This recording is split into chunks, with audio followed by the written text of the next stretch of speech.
अस्सलाम वालेकुम नाज़रीन, मैं हूं आपकी मेज़बान मोना खान। आज के बड़े स्पेशल ईद शो के साथ आप सबको पाकिस्तान टेलीविज़न की जानिब से, मेरी टीम की जानिब से और मुझे मोना खान की जानिब से बहुत बहुत ईद मुबारक। और ऑफ कोर्स इतना इम्पॉर्टेंट दिन है, स्पेशल दिन है। यहाँ पे तैयारियाँ जैसा यहाँ पे नज़र आ रही हैं, आपके घरों में भी तैयारियाँ अरूज पर होंगी। ख़वातीन ने किचन का डिपार्टमेंट संभाला हुआ होगा, सवैयाँ बना रही होंगी, मीठे में बहुत सारी चीज़ें बन रही होती हैं। और बच्चे जो है ऑफ कोर्स बच्चे तो होते हैं कि भाई जल्दी से कपड़े पहने और ईदी लें। और मर्द हज़ार जो है ईद मिल रहे होंगे, क्योंकि ईद ऐसा ही होता है जितने भी काम हो, लेकिन हर काम जो है वो खुशी देता है, एहसास देता है कि भाई ये सेलिब्रेशन है, ये इतना इम्पॉर्टेंट दिन है और हम सबको मिल के मनाना चाहिए। और रही बात हमारी, हम तो आपके साथ ईद मना ही रहे हैं। और अगर ईदी की बात करें तो आज ईदी यही है कि आज हमारे साथ जो है सेट पे बहुत ही इंपॉर्टेंट मेहमान हमारे साथ मौजूद हैं और ये हमारी भी ईदी है। अगर मैं कहूँ तो ये है कि ईदी फिर आज मिलने वाली नहीं, ईदी आपको हम अपनी गुफ्तगू में, अपनी बातों में और इसी सेलिब्रेशन के साथ ज़रूर आप लोगों के साथ मनाएंगे। मैं चाहूँगी अपने मेहमानों का तारुफ करवाऊँ, और ये वो मेहमान हैं, आप यकीन माने बड़े इंपॉर्टेंट मेहमान इसलिए भी हैं क्योंकि ये आम लोगों के लिए जो अवामन नास है उनकी खिदमत में दिन रात लगे हुए होते हैं। लेकिन ये आज उनका दिल था कि आज ईद जो है PTV न्यूज़ की जानिब से आप लोगों के साथ सेलिब्रेट करें। तो मैं चाहूँगी अपने मेहमानों का तारुफ करवाती चलूँ। तो मेरे साथ आज मौजूद हैं, हाँ, ये बड़े पीपल्स पार्टी के बड़े अहम रहनुमा हैं। और मैं इनके हवाले से बताती चलूँ कि ये जो हैं अपने इलाके के मसले मसाइल को बहुत हल करने की कोशिश करते हैं। और मैं भी इनके इलाके की रहने वाली, तो मैं इस चीज़ की गवाही दे सकती हूँ कि नो डाउट हमारे यहाँ डेवलपमेंट्स के बड़े काम हुए। तो हमारे साथ मौजूद हैं नजमी आलम साहब, हम उन्हें वेलकम करेंगे। और एक जो मेहमान हमारे ऐसे हैं, जब वो आए तो मैंने कहा कि अगर मैं आपको कहूँ, मैं नाम नहीं लेना चाहूँगी, मैंने कहा कि आपका पाकिस्तान टेलीविज़न से बहुत पुराना और गहरा रिश्ता है, क्योंकि आपने जब भी हमने आपको इनवाइट किया, आप हमेशा टाइम निकाल कर हमारे सेट पे आए। और इनके तारुफ की मैं बताती चलो, वैसे ये तारुफ के वाकई मोहताज नहीं है, ये इनकी खिदमात अगर बात की जाए, क्योंकि ये फाउंडर भी है मेक अ विश के भी और ऑनरी काउंसिल जनरल भी है मोरक्को के भी और PMLN के भी जो है रहनुमा भी हैं। तो हमारे साथ मौजूद है मिर्ज़ा इश्तियाक बेग साहब। Thank you Muna, thank you for the kind words. पहली बात आपको, आपकी पूरी टीम को और देखने वालों को सबको ईद की बहुत बहुत मुबारकबाद। अब ये देखें, अब यही बात है कि ये सेलिब्रेशन ही ऐसी है, खुशी का समा है कि आज हमारे साथ बड़े ख़ास मेहमान मौजूद हैं। और मैं एक बड़ी प्यारी सी एक एंकर पर्सन भी देख रही हूँ और आज हमारे साथ मौजूद हैं। इनका नाम है खतीजा राठौर। कैसी है खतीजा? अस्सलाम वालेकुम मोना, मेरी जानिब से आपको और तमाम अहले इस्लाम को, पाकिस्तान को ईद की बहुत बहुत मुबारकबाद जी। और ये कैसे हो सकता है कि हम जो है खानों की बात हो और सारी चीज़ों की बात हो, और ये क्योंकि ईद का मौका होता है, हमें बताना पड़ता है कि क्या चीज़ खानी चाहिए, क्या चीज़ नहीं। तो इसके लिए हमने स्पेशली बड़ी ज़बरदस्त सी न्यूट्रिशनिस्ट हैं और आप उन्हें शोज़ में भी देखते रहते हैं, हमारे साथ मौजूद हैं। If I am not wrong, मैं नाम सही लेती हूँ, इनसे इजाज़त लूँगी। इनका नाम है उफैरा अनीस। बिल्कुल बिल्कुल, आपने नाम सही प्रोनाउंस किया है and thank you so much. और तमाम देखने वालों को मेरी तरफ से बहुत बहुत ईद मुबारक। और साथ ही हमारे साथ जो है आप उन्हें टीवी पे देखते रहते हैं, ये जो है एंकर पर्सन भी है, मीडिया पर्सन भी है, बुशरा ए खान साहब हमारे साथ मौजूद हैं, हम उन्हें भी वेलकम करेंगे।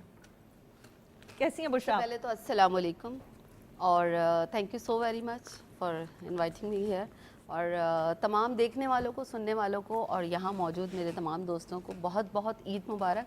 और अल्हम्दुलिल्लाह आपकी दुआ से मैं बिल्कुल ठीक हूँ। आप कैसी हैं?